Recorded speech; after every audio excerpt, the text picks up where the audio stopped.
C'était une belle affiche hier soir à Saint-Nazaire. Les volleyeurs du SNVBA n'ont pas démérité face à Tours en 8e de finale de Coupe de France. Olivier Caillé. Les joueurs du Saint-Nazaire Volleyball Atlantique peuvent avoir le sourire. Hier soir, la parenthèse a été belle.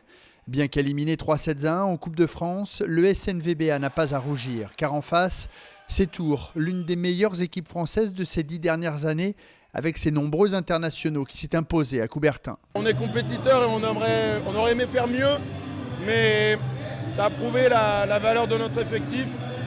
Et je suis heureux parce qu'on a tout donné et devant notre public, on a essayé d'être les plus valeureux possibles, donc on n'a pas démérité.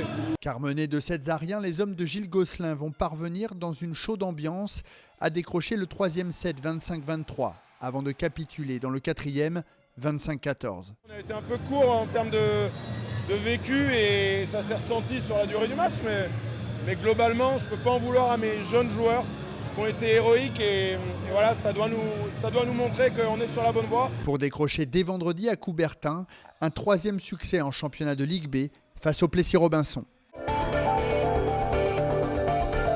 Englués au fond du classement, les Canaries reçoivent ce mercredi à 19h l'Olympique lyonnais.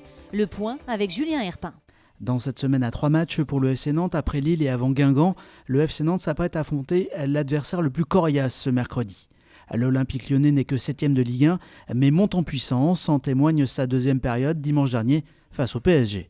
Les hommes de René Girard n'ont eux plus gagné en championnat depuis le 14 octobre et pointent à une inquiétante 17e place. Surtout, ils n'arrivent plus à s'imposer à la Beaujoire, où le dernier succès des jaunes et verts remonte au 30 septembre.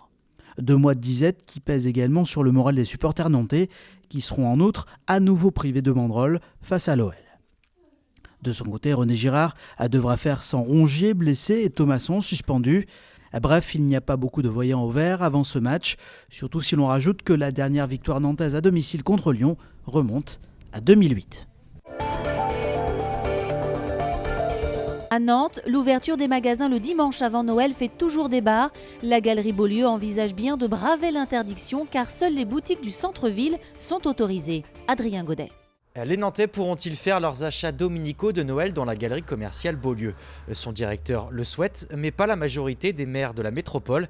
Dans une lettre ouverte, il l'accuse de ne pas respecter l'accord initial. Le risque, on le connaît, c'est que des partenaires sociaux s'opposent à l'ouverture des commerces le dimanche. Et donc, il sera plus possible d'acter ce consensus sur lequel on a mis notre engagement d'élus, mais aussi c'est l'engagement des acteurs, des commerçants, des responsables patronaux et syndicaux.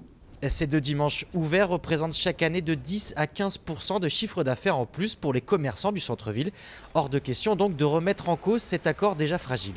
Ouvrir en force en 2016, ça met complètement en péril les ouvertures prochaines 2017-2018.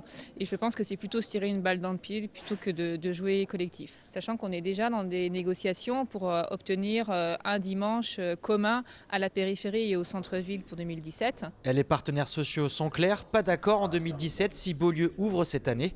Le MEDEF 44 demande de son côté plus d'équité entre les différents commerces. Le commerce n'est plus dans un schéma de concurrence entre centre-ville, périphérie ou les différentes communes. Je pense qu'on est plutôt dans un schéma de synergie et plus il y aura des commerces qui pourront ouvrir ensemble sur des points bien maîtrisés comme le mois de décembre, eh bien plus ça créera une puissance commerciale sur Nantes, sur l'agglomération nantaise. L'accord pour 2017 doit être signé avant le 31 décembre prochain. C'est une page qui se tourne passage Pommeraye à Nantes. La bourse au timbre, enseigne historique, va fermer. Jean-Michel Naga. Dans le passage Pommeraye, c'est la seule vitrine à ne pas être décorée aux couleurs de Noël. Pas le cœur à ça. La bourse au timbre va déposer la clé sous la porte. C'est l'heure du départ en retraite pour les 2 frères et sœurs Jean-Jacques et Josiane qui tenaient cette boutique depuis 1977. Un départ en retraite anticipé. Nous partons contraints et forcés. Déjà, bon, il y a l'âge.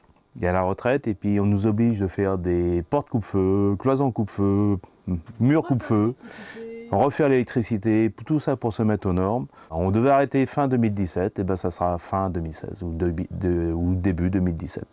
Et depuis qu'ils ont annoncé leur décision, les messages de soutien se multiplient. Cette fermeture est une mauvaise nouvelle pour les collectionneurs. C'est dommage parce que ça fonctionnait bien, on trouvait tout ce qu'on avait besoin. Et puis maintenant, on ne sait pas trop où aller. Et c'est aussi une histoire de famille qui se termine. Le père de Jean-Jacques et Josiane avait créé cette enseigne en 1954 dans le passage Pommeraye. Et d'après eux, l'authenticité du lieu n'a pas joué en leur faveur. On n'a pas des belles vitrines. On n'est pas... on n'est pas pareil, donc on dépareille un peu. Mais bon, c'est le propre d'un magasin de timbre, ça. Les magasins de timbre ne se refont jamais. Ils ne se refont jamais une beauté. Vous allez à Paris, vous avez des magasins qui sont là depuis 3-4 générations. Je suis sûre que si l'aïeul revient, il retrouve son magasin, tel qu'il l'a laissé. La boutique va fermer, mais la passion du timbre leur colle toujours à la peau. Leurs collections se vendront toujours par correspondance.